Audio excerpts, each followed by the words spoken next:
আসসালামু আলাইকুম। আশা করি ভালো আছেন সবাই। আজকে দেখে নিই নিউজ বুলেটিন। আমি স্বর্গে চলে যাচ্ছি, তোমাকে সেখানে যেতে সাহায্য করব। মার সঙ্গে ফোনে শেষবারের মতো কথা বলছিলেন গ্লোরিয়া ট্রেভিসান। জানাচ্ছিলেন ভবনের ভয়াবহ অগ্নিকাণ্ডের কথা।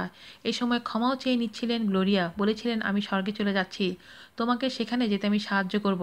এরপর থেমে যায় গ্লোরিয়ার কণ্ঠস্বর। মৃত্যুর কোলে ঢলে পড়েন তিনি। এমনই মর্মান্তিক বর্ণনা করেছেন গ্লোরিয়ার মার আইনজীবী।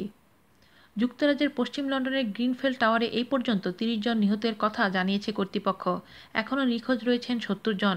নিহতের সংখ্যা যে ১০০ ছাড়াবে সে ইঙ্গিত আগেই দিয়েছে ভবনের তল্লাশিতে থাকা ফায়ার সার্ভিসের কর্মীরা। হাসপাতালে মৃত্যুর সঙ্গে লড়ছেন অনেকে, যাদের কারো কারো অবস্থা আশঙ্কাজনক বলে চিকিৎসকরা জানিয়েছেন। আইনজীবী জানান, ট্রেভিসানের বয়স ছিল মাত্র ২৬ বছর। ইটালিতে তার পরিবারের বাস। কাজের খোঁজে মাত্র ৩ মাস আগে লন্ডনে পাড়ি জমান তিনি। স্থাপত্য নিয়ে কাজ করতেন ট্রেভিসান। আর্থিক কারণে তিনি একাই লন্ডনে থাকতেন।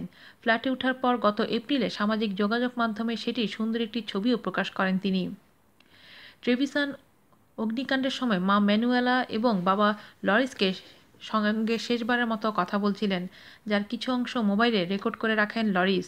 জানতেন এই রেকর্ডটুকুই আদরের মেয়ের স্মৃতিকে ধরে রাখবে। যদিও এই রেকর্ড প্রকাশ করেননি তিনি।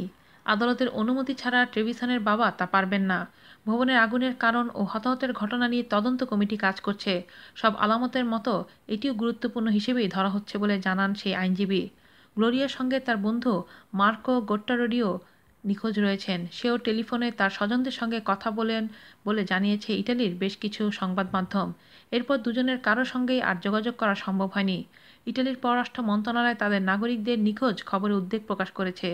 এক বিবৃতিতে জানিয়েছে, হতাহত এবং নিখোঁজদের ব্যাপারে তারা লন্ডনের সঙ্গে নিবিড় যোগাযোগ রক্ষা করছে। আজ এ পর্যন্তই। ভালো থাকবেন সবাই। আল্লাহ হাফেজ।